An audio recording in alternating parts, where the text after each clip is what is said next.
అదే RTV app వార్తల్ని క్షణాల్లో చదివే అవకాశం ఉంటుంది. ఒక న్యూస్ పేపర్, ఒక టెలివిజన్ ఛానల్ మీ చేతుల్లో ఎప్పుడూ ఉంటాయి. వెంకట్ గారు, ఈ గాడిదగుడ్డు ట్రోఫీ ఏంటండి? ఇప్పుడు తెలంగాణ రాష్ట్రానికి విభజన సమయంలో కాంగ్రెస్ పార్టీ అనేక హామీలు ఇచ్చింది. ఆ ఇచ్చిన హామీల్ని ఇవ్వకుండా ఏదైతే మేము ట్రిపుల్ ఐటీలు అడిగితే మాకు ట్రిపుల్ ఐటీ ఇవ్వకుండా గాడిద గుడ్డు ఇచ్చారు. ఏదైతే సంబంధించి ఐఏఎం అడిగితే మాకు గాడిద గుడ్డు ఇచ్చారు. మెడికల్ కాలేజీలు అడిగితే ఏమి ఇచ్చారు? ఆడగాడిద గుడ్డే ఇచ్చారు. మేము రూపాయి పంపిస్తే మా రూపాయికి రూపాయి మాకు ఇవ్వండి అని అడిగితే తెలంగాణ రాష్ట్రానికి గాడిద గుడ్డు ఇచ్చారు. ఏదైతే సంబంధించి ఆఖరికి మా సమ్మక్క సారక్క జాతరకి జాతీయ హోదా కల్పించి, అంటే దానికి సంబంధించి దాన్ని ఒక ఫెస్టివల్ లెక్క రికగ్నైజ్ చేయండి అని చెప్పని అడిగితే ఏదైతే దాన్ని కూడా వాళ్ళు ఇవ్వకుండా జాతరని జాతీయ హోదా చూడమంటే అది కూడా మాకు ఇవ్వలే. దానితో పాటు ఏదైతే ఎన్ఐడి విద్యాలయం ఒక్కటి ఇవ్వండి అని అడిగినాం. ఒక్క ఎన్ఐడి విద్యాలయం అని అడిగితే మాకు గాడిద గుడ్డు ఇచ్చారు. ఆఖరికి మా కాజీపేట రైల్వే కోచ్ ఫ్యాక్టరీ ఏమని అడిగితే గాడిద గుడ్డు ఇచ్చారు. మా కరీంనగర్ వరంగల్ని స్మార్ట్ సిటీలకి రికగ్నైజ్ చేయండి అని అడిగితే గాడిద గుడ్డు ఇచ్చారు. ఈ బీజేపీ పార్టీ నాయకులు గత 10 సంవత్సరాలుగా వారు అధికారంలో ఉన్నప్పుడు తెలంగాణ రాష్ట్రానికి కాంగ్రెస్ పార్టీ ఇచ్చిన విభజన హామీల్ని ఇక్కడ ఇంప్లిమెంట్ చేయకుండా దాన్ని తీసుకురాకుండా ఇక్కడ రాష్ట్రంలో ఉన్న బీజేపీ పార్టీ నాయకులు మేము అది తెచ్చినాం ఇది తెచ్చినామంటే రాయనా మీరు తెచ్చిందేం లేదురా నాయనా, మీరు 10 సంవత్సరాల మీరు తెచ్చింది ఇచ్చింది ఏదన్నా ఉంటే గాడిద గుడ్డు తెలంగాణ రాష్ట్రానికి కానీ ఈ రకంగా నిరసన తెలియజేస్తే వారికి బుద్ధి వస్తుంది. తెలంగాణ సమాజానికి కూడా వాస్తవాలు తెలియజేయాలని ఒక ఉద్దేశంతో వాళ్ళకి సవాలు విసురుతూ గాడిద గుడ్డు పెట్టదనేది ఎంత వాస్తవమో బీజేపీ పార్టీ గత 10 సంవత్సరాల్లో తెలంగాణ రాష్ట్రానికి ఏమీ చేయలేదనేది అంతే వాస్తవం అనేది సింబాలిక్గా ఈ యొక్క ప్రొటెస్ట్ని ఎన్ఎస్ఏ ఆధ్వర్యంలో పీసీసీ అధ్యక్షుల యొక్క ఆదేశాల మేరకు ఈ కార్యక్రమాన్ని ఏర్పాటు చేయడం జరిగింది. పబ్లిసిటీ కోసం ఇప్పుడు ఇలాంటి స్టంట్స్ అన్నీ వేస్తున్నారండి ఎలక్షన్స్లో ఉందని? ఇప్పుడు మీకు అదే చెప్తున్నా, నేను అడిగిన ఏ ఒక్క ప్రశ్న కానీ ఏదైతే నేను అడిగిన ప్రతి మా మెడికల్ కాలేజీలు కానీ లేకపోతే సంబంధించి ట్రిపుల్ ఐటీలు కానీ లేకపోతే ఏదైతే కోచ్ ఫ్యాక్టరీ కానీ ఏదైతే మా సమ్మక్క సారక్క జాతరకి జాతీయ హోదా కానీ స్మార్ట్ సిటీలు కానీ ఇందులో నేను చెప్పిన 10 అంశాలలో బీజేపీ పార్టీ నాయకులు వాస్తవానికి ఇందులో ఏమైనా చేసి ఉంటే మేము ఇది చేసినామని చెప్పాలి. వాళ్ళు ఏమీ చేయలేదు. 2 కోట్ల ఉద్యోగాలు అన్నారు భారతదేశ వ్యాప్తంగా. అందులో ఏదైతే సంబంధించి 16 లక్షల ఉద్యోగాలు మన వాటా మనకు వస్తుంది, అవి కూడా ఇవ్వలేదు. ఇవన్నీ వాస్తవాలు కాబట్టి ఎలక్షన్ స్టంట్ మేనేజ్ దానికోసం కాదు ఇది చేసేది. ప్రజలకి వాస్తవాలు సింబాలిక్గా తెలియజేయాలి. బీజేపీ పార్టీ నాయకులు చేసే తప్పుడు ప్రచారాన్ని తిప్పికొట్టాలి. వారు మాకు వాస్తవానికి ఇచ్చింది ఏందని చెప్పే ప్రయత్నంలో భాగంగా ఒక విద్యార్థి నాయకునిగా ఒక చదువుకునే వ్యక్తిగా ప్రజలకి విద్యార్థులకు ఏ విధంగా తెలియజేయాలనే ఉద్దేశంతో వినూత్నంగా ఈ కార్యక్రమాన్ని ఏర్పాటు చేయడం జరిగింది. ఇది వాస్తవం కాకపోతే బీజేపీ పార్టీ రాష్ట్ర అధ్యక్షుడు కిషన్ రెడ్డి గారికి సూటిగా సవాల్ విసురుతున్నా. అంటే ఈ గుడ్డు కిషన్ రెడ్డి గారికేనా పంపిస్తా? కిషన్ రెడ్డి గారు బీజేపీ ఆఫీస్కి దీన్ని కొరియర్ చేస్తా ఈ గుడ్డుని.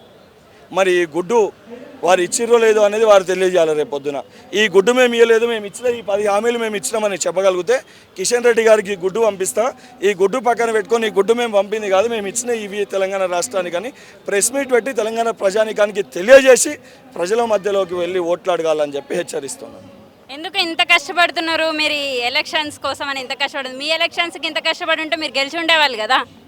ఈరోజు వ్యక్తిగతంగా నా ఎలక్షన్స్ ఈరోజు యావత్ భారతదేశం కూడా రిజర్వేషన్లు తీసేసి బీజేపీ పార్టీ ప్రజల్ని విభజించి పాలించి రాజకీయ లబ్ధి పొందే ప్రయత్నం చేస్తుంది.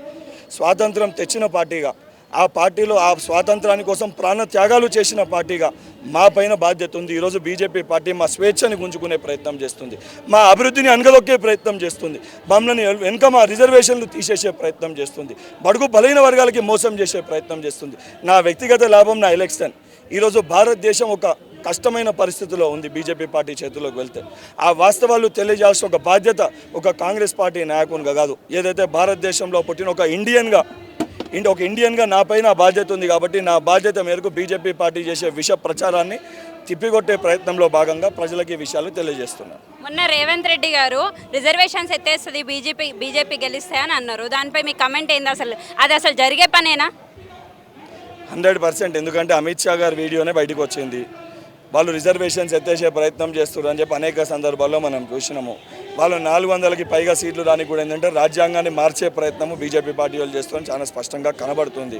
సో ఆ పరిస్థితి ఉంది కాబట్టే ఈరోజు ప్రజలందరూ కూడా బయటకు వచ్చి బీజేపీ పార్టీని ఓడగొట్టాలనుకుంటారు. దాన్ని తట్టుకోలేకనే నరేంద్ర మోడీ గారు నోటికి వచ్చినట్టు మాట్లాడుతారు. అబ్కీ బార్ 400. అప్పుడు కదా కేసీఆర్ గారు ఈసారి కారు సారు 16 అన్నట్టు దాని పరిస్థితి ఏమైందో ఈరోజు బీజేపీ పార్టీ కూడా ఈసారి 200 సీట్లు కూడా భారతదేశంలో దాటే పరిస్థితి లేదు. 100% ఇండియా కూటమి ప్రభుత్వం ఏర్పాటవుతుంది. రాహుల్ గాంధీ గారు ప్రధానమంత్రి అవుతారు. రాహుల్ గాంధీ గారు ప్రధానమంత్రి అయినాక మనం అనుకున్న డెవలప్డ్ కంట్రీని కూడా, డెవలప్డ్ ఇండియాని కూడా మనం చూడబోతున్నాం. ఇప్పుడు బీఆర్ఎస్ పార్టీ అసలు మాకు పోటీయే కాదు అని అంటున్నారు. అంటే మరి బీఆర్ఎస్ పేరు ఎందుకండి పదే పదే ఎత్తుతున్నారు? ఇప్పుడు వాస్తవానికి గత 10 సంవత్సరాల్లో బీఆర్ఎస్ పార్టీ కానీ, కల్వకుంట్ల కుటుంబం తెలంగాణ రాష్ట్రం వాళ్ళ కుటుంబ లబ్ధి కోసం, లాభం కోసమే తెలంగాణ రాష్ట్రం ఏర్పడ్డదనే విధంగా వారు వ్యవహరించారు. కాబట్టి వారి యొక్క వాస్తవాలు ప్రజలకి చెప్పాల్సిన బాధ్యత మాపైన ఉంది కాబట్టి తెలియజేస్తున్నాం. 100% ఈరోజు మేము బీఆర్ఎస్ పైన ఒకదానిపైన మాట్లాడతలేము. బీజేపీ, బీఆర్ఎస్ రెండు ఒకటే. అసలు బీఆర్ఎస్ అంటేనే బీజేపీ రిస్తదార్ సమితి, అందుకే ఆ పేరు మారింది. తెలంగాణ అనే పదాన్ని తీసేసి బీజేపీ రిస్తదార్ సమితి కాబట్టి బీఆర్ఎస్ అనేది ఏర్పడ్డది. వాళ్ళిద్దరూ తోడు దొంగలు కాబట్టి ఇద్దరు దొంగతనం చేసి, ఈడ చిన్న దొంగతనం చేస్తే ఆడ పెద్ద దొంగ ఉన్నాడు. ఈ ఇద్దరు కేడీ మోడీ ఇద్దరిని బొందబెట్టాలి కాబట్టి, ప్రజలకి వాస్తవాలు తెలియజేయాలి కాబట్టి ఇద్దరిని టార్గెట్ చేస్తూ ప్రజలకి వాస్తవ విషయాలు తెలియజేస్తున్నాం. బయట అసలు బాల్మూరి వెంకట్ అనే పర్సన్ ఆవేశంతో ఊగిపోయే పర్సన్ కానీ ఆలోచన వివేకంతో మాట్లాడాడు అని బాగా విమర్శలు ఉన్నాయి. దానిపై మీ కమెంట్ ఏంది? ఇప్పుడు ఏనుగు పోతుంటే ఎన్నో కుక్కలు మరుగుతాయి.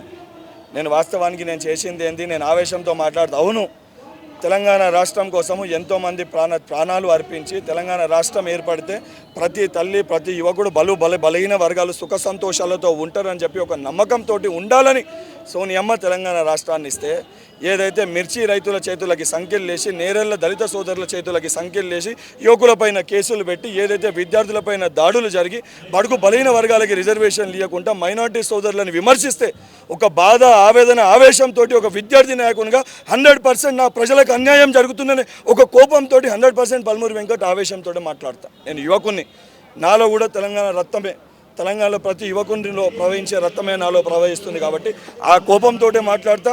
ఆ కోపము వాస్తవానికి విద్యార్థులకి, ప్రజలకు కూడా తెలుసు కాబట్టి ఈరోజు బాల్మూరి వెంకట్ ఈ స్థానంలో పార్టీ రికగ్నైజ్ చేసింది.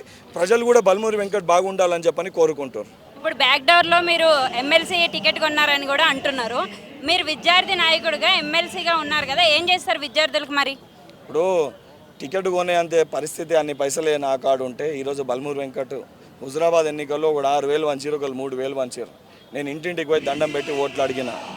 వాస్తవానికి ఈరోజు బాల్మూరి వెంకట్కి రికగ్నైజేషన్ ఇచ్చింది నా ఒక్కనికి కాదు, తెలంగాణ రాష్ట్రంలో ఉన్న విద్యార్థులు, యువకులు పెద్ద ఎత్తున కాంగ్రెస్ ప్రభుత్వ ఏర్పాటులో క్రియాశీలక భూమిక పోషించారు కాబట్టి వాళ్ళ సమస్యల్ని పరిష్కరించడానికి వాళ్ళకి ప్రభుత్వం మధ్యలో ఒక ప్రతినిధి ఉండాలి, వాళ్ళ తరఫున ఒక సమన్వయకర్త ఉండాలనే ఉద్దేశంతో నాకు ఎమ్మెల్సీగా అవకాశం కల్పించడం జరిగింది. నేను ఏదైతే గత 9 సంవత్సరాలుగా విద్యార్థుల సమస్యలపైన పోరాడి, ఏదైతే బాసరా IIIT కానీ, ఉస్మానియా యూనివర్సిటీ కానీ, JNTU, Palamuru, Jayashankar Bhupalpally agriculture university కానీ, ఈ సమస్యలన్నీ నాకు తెలుసు. బోర్డ్ ఆఫ్ ఇంటర్మీడియట్ విద్యార్థులు ఎదుర్కొంటున్న సమస్యలు నాకు తెలుసు. కార్పొరేట్ యూనివర్సిటీ సమస్యలు నాకు తెలుసు. TSPSC కానీ అన్ని రిక్రూట్మెంట్స్ బోర్డు పరిధిలో పడుతున్న ఇబ్బందులు నాకు తెలుసు. కాబట్టి ఇవన్నీ ఇబ్బందులు, వాస్తవాలు ముఖ్యమంత్రి గారి దృష్టికి తీసుకొని వెళ్ళి విద్యార్థులు ఏ రకంగా వాళ్ళు ఏమి ఆశిస్తున్నారో, ఉచిత మెరుగైన నిర్బంధ విద్య, ఉద్యోగాలు వాళ్ళకి అందించే దిశగా నా ఒక పనితీరు ఉంటుంది. ఎక్కడన్నా నిజంగా వాస్తవానికి విద్యార్థులు, యువకులు ఇబ్బంది పడుతున్నారంటే ప్రతిరోజు నేను వారికి అందుబాటులో ఉండి గతంలో ఏ విధంగా బాల్మూరి వెంకట్ ఉండేనో అదే రకంగా ఈరోజు ఎమ్మెల్సీగా కూడా సమస్యలు పరిష్కరిస్తాను. నమస్తే అండి. ఇది వ్యాపారం గురించి కాదు, ఓటు గురించి. ఎన్నికల్లో ఓటు వేయడం మన హక్కు మాత్రమే కాదు, కర్తవ్యం. ఎంతో మంది మహా నేతలు శ్రమించి ప్రాణత్యాగం చేసి ఈ అవకాశాన్ని మనకిప్పించారు. అందరూ ఓటు వేద్దాం. ఎందుకంటే ఓటు హక్కు ఊరికే రాదు. నా ఓటు ఎవరికో తెలుసా? అది సీక్రెట్ అండి.